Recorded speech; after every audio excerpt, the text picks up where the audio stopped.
This is the story of Victor Langley and his wife Sophie Turner.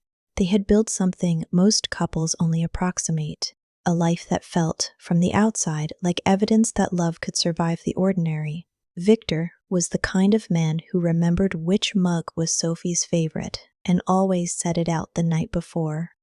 Sophie was the kind of woman who noticed when he was tired before he did. For 11 years, this attentiveness had been the architecture of their marriage. But somewhere between the accident and the months that followed, the blueprints had shifted, not torn apart, just quietly redrawn, in a hand neither of them recognized. This is not a story about betrayal in the way we are trained to fear it. It is a story about a man who heard something true and drew the wrong conclusion, and a woman who said something true and never imagined the damage of being overheard. The coffee was always ready by 6:15. Victor had started this habit in their second year of marriage, when Sophie's commute had stretched to an hour each way, and she'd started waking with that particular hollow look of someone rationing their energy before the day had even asked anything of them. He'd gotten up 30 minutes earlier, learned the precise ratio she preferred: 2/3 dark roast, a splash of oat milk, no sugar, and left it on the kitchen counter in the blue ceramic mug her mother had sent from Portland. He never announced it. It was just there. 11 years later, the habit remained. So did the mug. What had changed was harder to name. It was a Tuesday in late October when Victor noticed that Sophie had started leaving half the coffee behind. Not rushing, just leaving it. The mug sitting there with that pale ring of warmth near the bottom, as though she'd remembered halfway through that she had somewhere to be. He'd noticed it 4 times in the last 2 weeks, but hadn't said anything, because what was there to say? "You're not finishing your coffee." Even framed as concern, it sounded like accusation, and he was tired of things sounding like accusations. He was tired of a lot of things. Victor worked in architectural consulting, the unglamorous end of the profession, mostly structural assessments and code compliance reviews for mid-sized developers who wanted sign-offs, not opinions. He'd once had opinions, before the accident, before the 18 months of recovery and the quiet renegotiation of who he was allowed to be now. He'd been the kind of man who argued about load-bearing walls with the passion of someone defending a principle. His colleagues had found it exhausting and also, somehow, magnetic. Now he completed his work accurately and early and rarely argued about anything. Sophie taught literature at a private secondary school 40 minutes north of the city. She was good at it, the kind of teacher students remembered. Not because she was lenient, but because she treated their half-formed ideas with genuine seriousness. She came home most evenings with her hair slightly undone and a quality of distraction that Victor had learned to read as good day or difficult day, based on whether she went directly to the kitchen or sat first on the couch. Lately, she had been sitting on the couch. Their friend Ryan Cole had known them both since before they were a them. He'd introduced them, technically, at a mutual colleagues' dinner party in 2013, and had maintained a comfortable orbit around their marriage ever since. He called Sophie on Tuesdays and Thursdays, usually around 7, while Victor was cleaning up after dinner. Victor liked Ryan. He was one of those rare people who made everyone feel slightly more interesting than they actually were. That particular Tuesday, Ryan called at 6:50. Victor was at the sink, running warm water over the cast-iron skillet, when he heard Sophie take the call in the living room. He wasn't listening. He was thinking about a structural report he'd half finished, and whether the client would push back on the timeline. The water ran. The pan cooled. The sounds from the living room were the usual murmur of Sophie's voice, warm and slightly performative, the way people get when they're telling a story they've already edited for the listener. Then he turned off the tap. Not because he'd heard anything specific, just because the pan was clean. And in the brief silence of the water stopping, Sophie's voice came through clearly, mid-sentence. "Honestly, I don't know who he is anymore, Rye. I told myself I was being patient, but I think I've just been waiting for him to come back." Victor stood with the wet pan in his hands. "Some days I look at him and I feel nothing, and I hate that I feel nothing. Because I remember what it was like to feel something, and now it's just..." She exhaled. He could hear it. "I don't know. Maybe if he just disappeared, went somewhere, king someone else, God, I don't know. A small laugh from her end, Ryan's voice too low to parse. I know, Sophie said, quieter. I know that's awful. Victor set the pan down on the stove. He didn't move for a long moment. The kitchen light was too bright. He could hear the faint rhythm of his own breathing.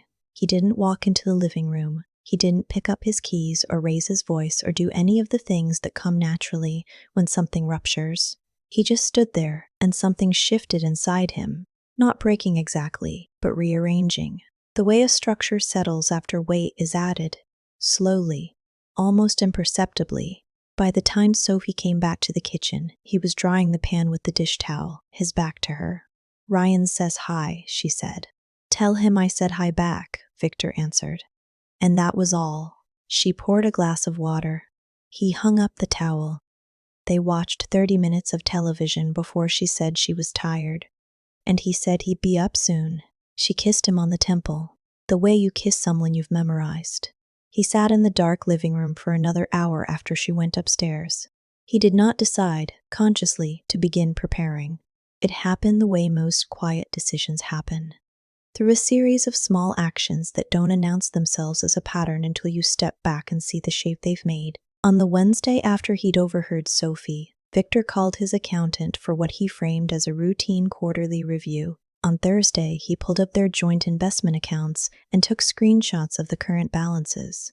On Friday, he found the folder where they kept documents, passports, the mortgage, insurance policies, and photographed everything on his phone. He wasn't planning to leave. He kept telling himself that. He was simply orienting himself, getting clear on the geography of his own life. At dinner that week, he watched Sophie more carefully than he had in years. Not with suspicion exactly, with the attention of someone trying to read a text in a language they once spoke fluently. She was kind to him. She asked about his work, remembered to pass the bread, laughed at a dry observation he made about their neighbor's landscaping choices. She was entirely normal. That was the thing that unsettled him most. The total normalcy of her.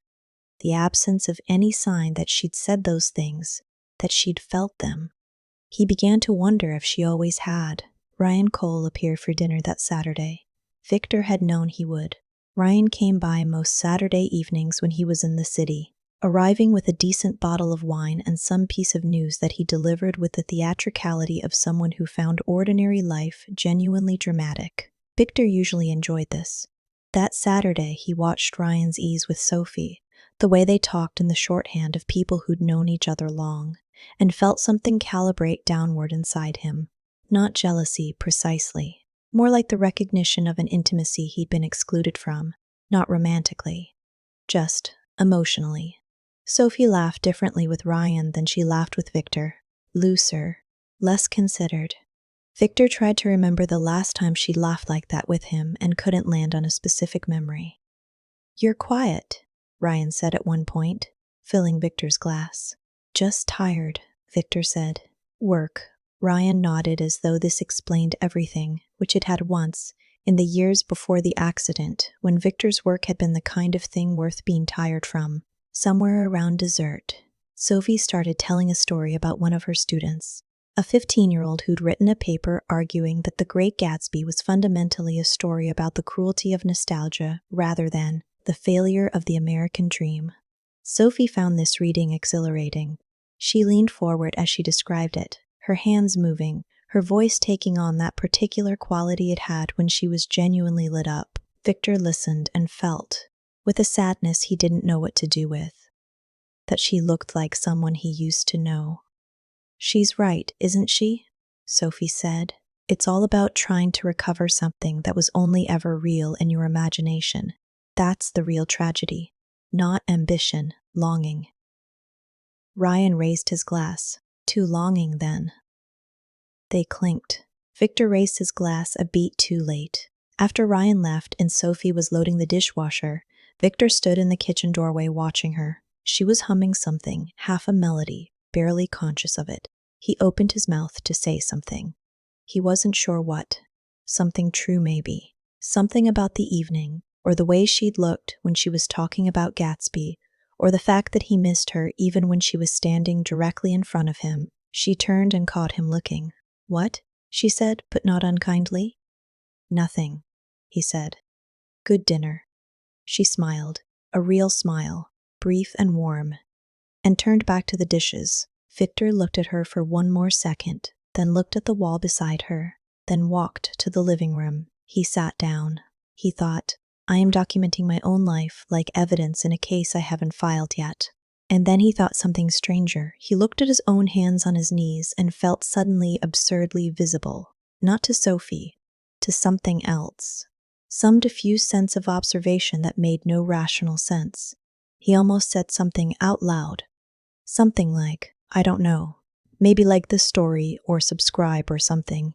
The words were right there, half-formed, idiotic. He swallowed them, shook his head slightly. What a strange thing to think. He pulled his phone from his pocket and reviewed the document photographs again instead. It was November before he said anything. Not because he'd been waiting for the right moment. There is no right moment for a conversation you've been rehearsing in the shower and in your car and in the 5 minutes before sleep claims you. He said something because Sophie asked him a direct question and he found he couldn't deflect it. They were sitting in the kitchen on a Sunday morning. Victor had made the coffee. Sophie had finished hers for once, the whole cup right down to the bottom, and she was looking at him with an expression he recognized as her reading something expression. She used it on students when she was trying to figure out what they actually meant versus what they'd written. Are you angry with me? She asked. The directness of it caught him. What? You've been. She paused. Searched. Somewhere else. For weeks. I keep thinking I'm imagining it, and then I think maybe I'm not. She wrapped both hands around her empty mug. So, are you angry? Victor looked at her. He'd spent 3 weeks carefully constructing a version of this conversation that was controlled and documented and reasonable. What came out instead was, I heard you, on the phone with Ryan. Sophie's expression didn't collapse, it shifted. A slight change around the eyes. What did you hear? That you don't feel anything. He kept his voice level, not cold, just careful. That you've been waiting for me to disappear. She was very still. Victor, I'm not. He stopped, started again. I'm not accusing you of anything. I just think, if that's how you feel, I'd rather know. I'd rather we both know where we actually are. Sophie set the mug down. She looked at the table rather than at him. And when she spoke, she chose her words with the deliberateness of someone translating in real time. I was talking about the accident, she said quietly. I was talking about who you were before it and who you've been since. She looked up then. I don't know that man at the sink, Victor, the one who agrees with everything and finishes his work early and never argues with me, never wants anything, never gets frustrated or excited, or I don't know him. So you want me to disappear. I want him to disappear. Her voice was careful, but not apologetic. I want the man who argued about everything back. The one who had opinions. The one who... She pressed her lips together. I fell in love with someone who made me feel like I was being taken seriously. And since the accident, I feel like I'm married to someone who's very, very careful not to need anything from me. Victor looked at her. The thing was, he heard her. He could feel the truth of it landing somewhere below the defensive layer he'd built up over the last 3 weeks, settling into the part of him that knew, had always known, that he'd changed, that the accident had rearranged him in ways he'd told himself were maturity, or peace, or healing, when really they were something closer to withdrawal. You should have told me, he said. I was trying to figure out how. She met his eyes. And I was ashamed of it, because what kind of person resents their husband for surviving something? The kitchen was very quiet. Victor thought about the screenshots on his phone, the document photographs, the careful, quiet architecture of preparation he'd been building for weeks, all of it predicated on a version of Sophie that he was beginning to understand. He had partly invented. I've been separating our finances, he said. She looked at him. I should tell you that. I've been gathering documents. Because I thought... He stopped. The sentence didn't have a good ending. I thought you were planning something. Sophie's face did something complicated, not anger, something closer to grief. Oh, Victor, not how could you, just that. His name in a tone that contained multitudes. He looked at his hands. I think, he said carefully, that I've been gone for longer than I realized. She didn't argue with him. The months that followed were neither a resolution nor a collapse. They were something more honest than either. A tentative, uncomfortable renegotiation, conducted mostly in the space between words. Victor moved into the spare room for 3 weeks in December, not as a gesture of punishment. And Sophie didn't frame it that way either. It was simply that they'd said true things to each other, and neither of them knew quite how to share a bed with that much truth in the room. He put his books on the nightstand of the spare room. He kept making the coffee. Sophie, for her part, stopped venting to Ryan about it. This was harder than it should have been. Ryan was her oldest sounding board, and she'd relied on those Tuesday and Thursday calls more than she'd admitted, even to herself. But knowing that Victor had stood in the kitchen and heard her say if he disappeared, perfect, she found she couldn't take the call the same way. She felt the unfairness of that. She'd been venting.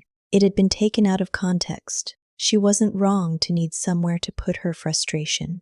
And yet, she marked her students' papers. She thought about the Gatsby reading, the 15-year-old who'd understood that longing for a thing often has no relation to the actual thing. She sat with that uncomfortably. Victor made an appointment with a therapist named Dr.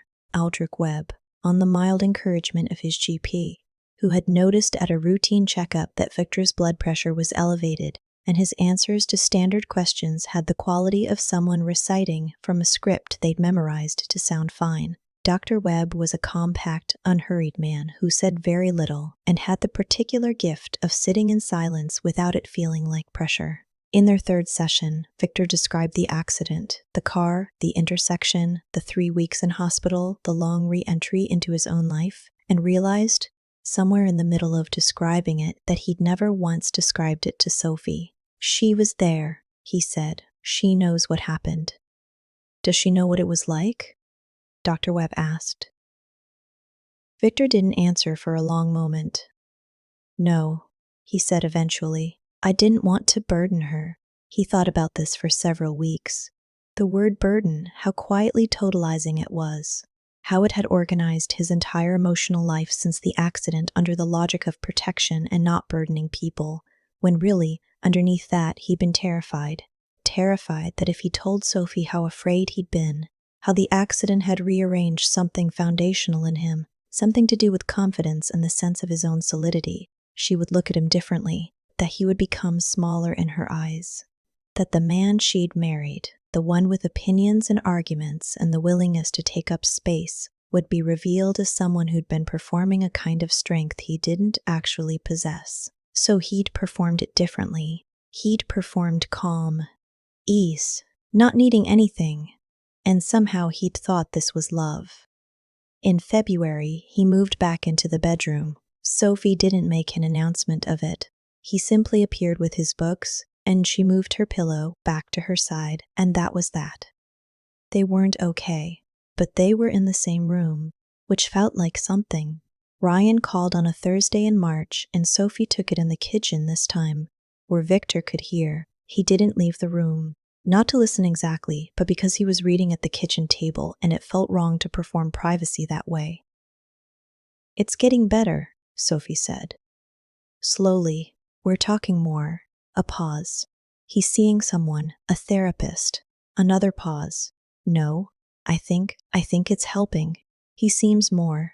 She glanced briefly at Victor, who pretended to read. Real. He seems more real. Victor turned a page he hadn't finished. April came with a particular quality of early spring in the city, cold mornings that softened by afternoon, light that felt genuinely surprised to be back. Victor had been in therapy for 5 months. He hadn't become a different person. He'd simply, as Dr. Webb put it in a formulation that Victor had found annoying and then later accurate, stopped editing himself in real time. He had opinions again occasionally. He'd argued with Sophie last week about whether they should replace the kitchen faucet or the dishwasher first. and she'd said something sharp back, and neither of them had backed down. And later that evening, she put her head on his shoulder while they watched television, and he'd understood that the argument had been a kind of intimacy. He still made the coffee. On a Saturday evening in mid-April, Sophie was grading papers at the kitchen table when he came in and sat across from her. She kept reading, her pen moving in the margin. She was the kind of grader who actually wrote in the margins. Full sentences, real responses.